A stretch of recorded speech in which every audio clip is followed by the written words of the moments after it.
Assalamualaikum warahmatullahi wabarakatuh.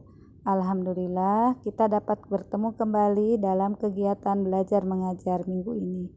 Untuk minggu ini kita akan membahas tentang aspek keruangan dan konektivitas antar ruang dan antar waktu. Suatu peristiwa dapat dikaji berdasarkan aspek ruang, waktu, kebutuhan, kemasyarakatan maupun budayanya. Setiap ruang di permukaan bumi ini pasti memiliki ciri khas atau karakteristik tertentu. Ciri khas atau karakteristik lingkungan manusia dipengaruhi oleh lokasi atau tempat kedudukan mereka. Karakteristik inilah yang kemudian menciptakan interaksi antar ruang di permukaan bumi, termasuk komunikasi antar manusia yang tinggal di dalamnya. Dalam hal ini, ruang di sini adalah bukan ruang kelas, tapi ruang di sini adalah bumi dan berikut isinya. Itu merupakan ruang ya. Tadi disebutkan bahwa konektivitas antar ruang ini dipengaruhi oleh lokasi atau tempat kedudukan manusia di bumi ini. Nah, misalnya untuk masyarakat di daerah pegunungan, dari gaya bicara misalnya itu akan lebih naik turun dibandingkan dengan masyarakat di daerah dataran rendah. Demikian juga dengan flora yang tumbuh di dataran tinggi itu akan berbeda dengan flora yang tumbuh di daerah dataran rendah.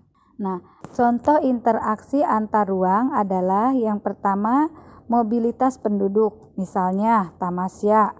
Tamasya kita ke suatu daerah itu berarti adanya pergerakan dari masyarakat atau individu. Kemudian urbanisasi, perpindahan penduduk dari desa ke kota.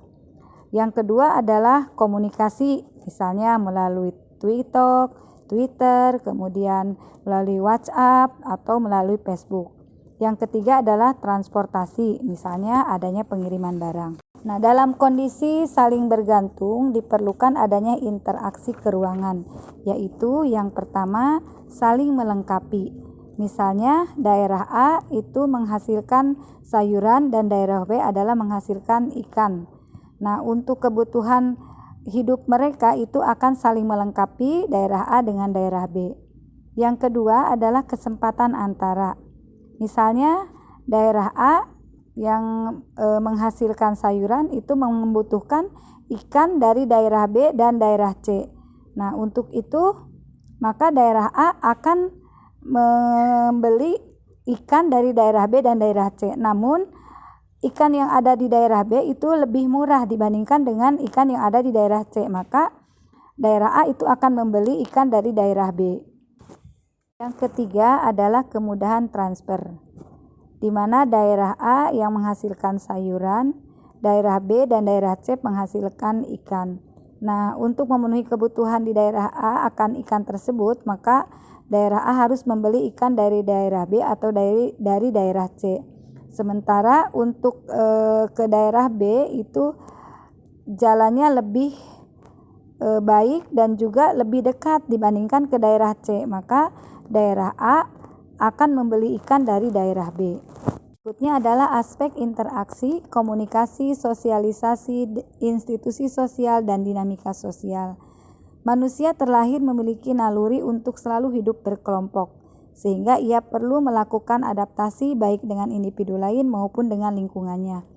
Nah, bukti bahwa manusia terlahir memiliki naluri untuk selalu hidup berkelompok adalah pada saat manusia dilahirkan, kita pasti membutuhkan orang lain, pertolongan orang lain. Misalnya kita memerlukan pertolongan dari seorang dokter, kemudian juga kita memerlukan pertolongan dari seorang bidan, atau bahkan memerlukan pertolongan dari seorang paraji kalau di bahasa Sunda. Berikutnya adalah interaksi sosial, komunikasi, dan kontak sosial. Interaksi sosial meliputi interaksi antara individu dengan individu, individu dengan kelompok, atau antara kelompok satu dengan kelompok lainnya. Contoh interaksi antara individu dengan individu adalah berjabatan tangan, saling menyapa, saling berbincang-bincang, atau bahkan berkelahi. Yang kedua adalah contoh interaksi antar individu dengan kelompok, misalnya pada saat guru berdiri di depan kelas. Kemudian yang ketiga, contoh interaksi antara kelompok yang satu dengan kelompok lain, misalnya pada saat ada mahasiswa yang KKN di suatu desa, dan mahasiswa tersebut mengadakan pertemuan, maka terjadilah interaksi antara kelompok mahasiswa dengan kelompok warga desa yang akan mengikuti sosialisasi tersebut. Berikutnya adalah komunikasi, di mana komunikasi adalah proses pencapaian informasi, baik itu sebuah gagasan, ide, atau pesan dari satu individu ke individu lainnya untuk saling mempengaruhi. Komunikasi ini dapat terjadi secara langsung maupun tidak langsung. Komunikasi secara langsung misalnya adanya pertemuan, kemudian komunikasi tidak langsung melalui media sosial. Yang berikutnya adalah kontak sosial. Kontak sosial sebagai sebuah hubungan satu individu ke individu lainnya yang merupakan awal terjadinya interaksi sosial yang diawali dengan adanya saling respon meskipun tidak ada kontak fisik. Misalnya pada saat kita bersosialisasi di medsos. Sosialisasi ini meliputi tahap-tahap, yaitu tahap persiapan, tahap meniru, tahap siap bertindak, dan tahap penerimaan norma kolektif. Berikutnya adalah institusi sosial. Nah, institusi sosial ini adalah merupakan satuan norma khusus yang menata serangkaian tindakan yang berpola untuk keperluan khusus manusia dalam kehidupan masyarakat. Berikutnya adalah proses institusionalisasi atau pelembagaan dalam masyarakat terjadi apabila suatu kelompok memutuskan bahwa seperangkat norma, nilai-nilai, dan peranan tertentu dianggap sangat penting bagi kelangsungan hidupnya, sehingga para anggotanya diminta untuk mematuhinya. Nah, proses pertumbuhan institusionalisasi meliputi beberapa tahap. Yang pertama yaitu diterima oleh sebagian besar anggota masyarakat tanpa ada kalangan yang menolak.